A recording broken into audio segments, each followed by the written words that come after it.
For today's project, I'm going to paint a cyberpunk miniature. I've already painted the flesh areas of the miniature.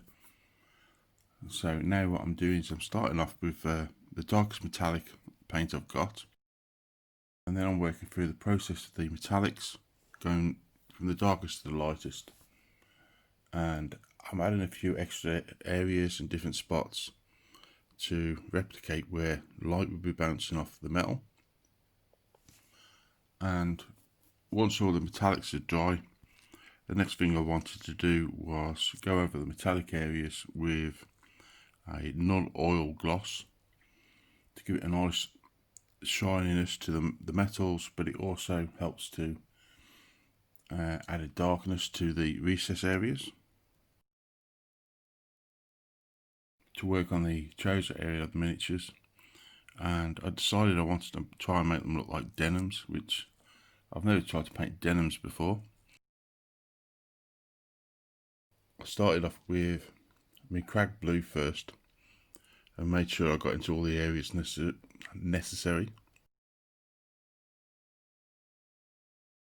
After that, while the trouser area was drying, I then used a corn red and applied that onto the boots while I'm waiting for the paint to dry.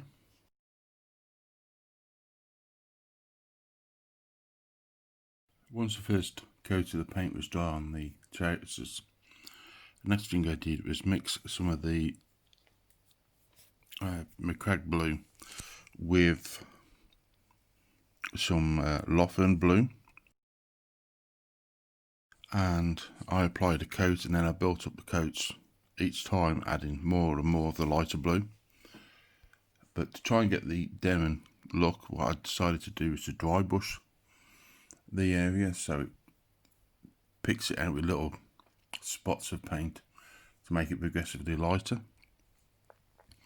And after this was dry, I then applied Cantor Blue into the recesses, and then I used Corax White on the uppermost areas to represent how the denim is slightly frayed in places and therefore it looks white.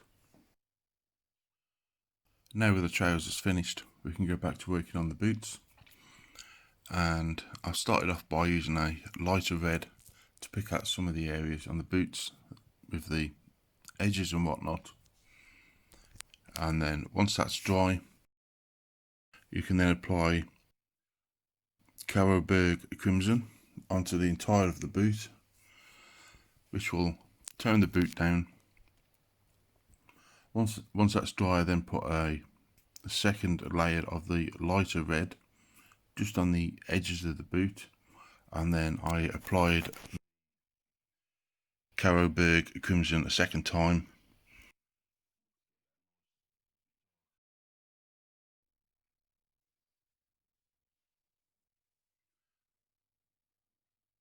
For the soles of the shoes, first off I used Upshabti Bone to cover the entire area. Once the paint had dried, I then used Gawthorne Brown to apply very small lines going through the area. And lastly, I used Seraphim Sepia, and it took about 3 coats of the Seraphim Sepia to work in the way I wanted it to, but the end result looks quite good.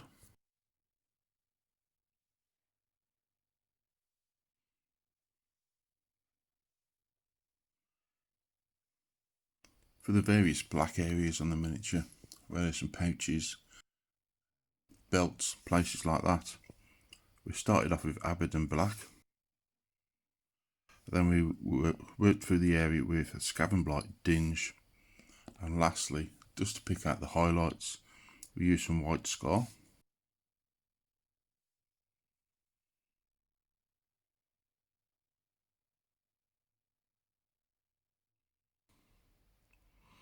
For the orange areas on the wrist guard and the weapon,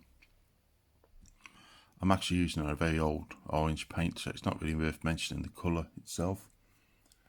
I covered the area first with a couple of coats. It took me about 3 coats to get a decent consistency of the colour. And then on the third coat, I applied the Uriel yellow in a couple of areas because I wanted to represent where light is reflecting off of the areas. And I did this as a wet blend, so it's a bit more subtle, the gradients between the orange and the yellow, but I didn't have to use different paints to do it. I just did it rather with the wet blend technique. Once that initial blend of colours has dried, I watered down some red and I used this to go into the recesses, and I then used it also to create a few streaks just to again help add a little bit of a darkness to it. And then when that was dry, I applied some white scar into those most yellow areas, again to try and help show how light is bouncing off parts of the miniature. There's lots of cables on this miniature, both in regards to on the fleshy areas, but also on the area where the denim is and also on the weapon. So the ones in regards to the weapon and around the denims, I started off by painting them pink first. After that, there's a few connections. So initially I painted the connections with brown and then painted them with a copper. The reason why I'm using the brown first is because I find the copper otherwise tends to be a bit on the watery side, and having the brown underneath gives it a bit of extra strength in the colour. And once the copper's had time to dry, I then applied a 50-50 wash with a purple and Lamia medium to the areas where all these pink cables are. So it's not just on the actual pink itself, it's also on the outskirts of the pink either side, to try and give it a bit of a glow, to make it look as if the cables are slightly luminescent. And we also have these 2 tubes on the top of the weapon. Initially I was considering doing something like painting them so it looked like there was energy or lightning on the inside of these tubes. In the end I decided to go for something that looks a bit more like it's a type of fluid inside there. So I started off roughly halfway up the tube and painting the entire tube then from that part down with moot green, and then I used a series of darker greens to go from the top and work my way down, each time not going quite as far down, so it gives you a level where there's more brightness at the bottom. And then I did the same with a grey for the upper part of the area.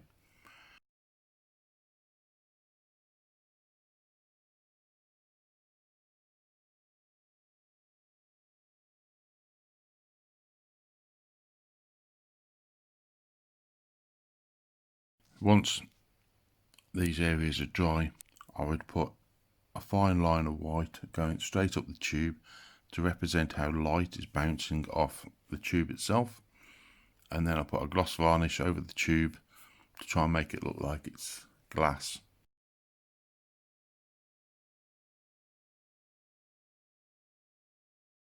You're going to want to do a few little touch-ups just to make sure you haven't got areas where paint's gone but it wasn't supposed to.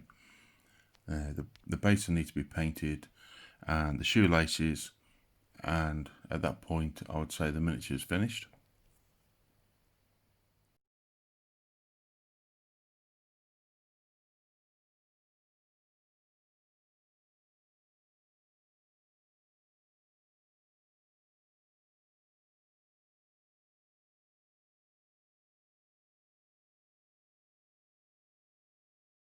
If you like the video, remember to like, share, and click on the button on the lower right hand side to subscribe.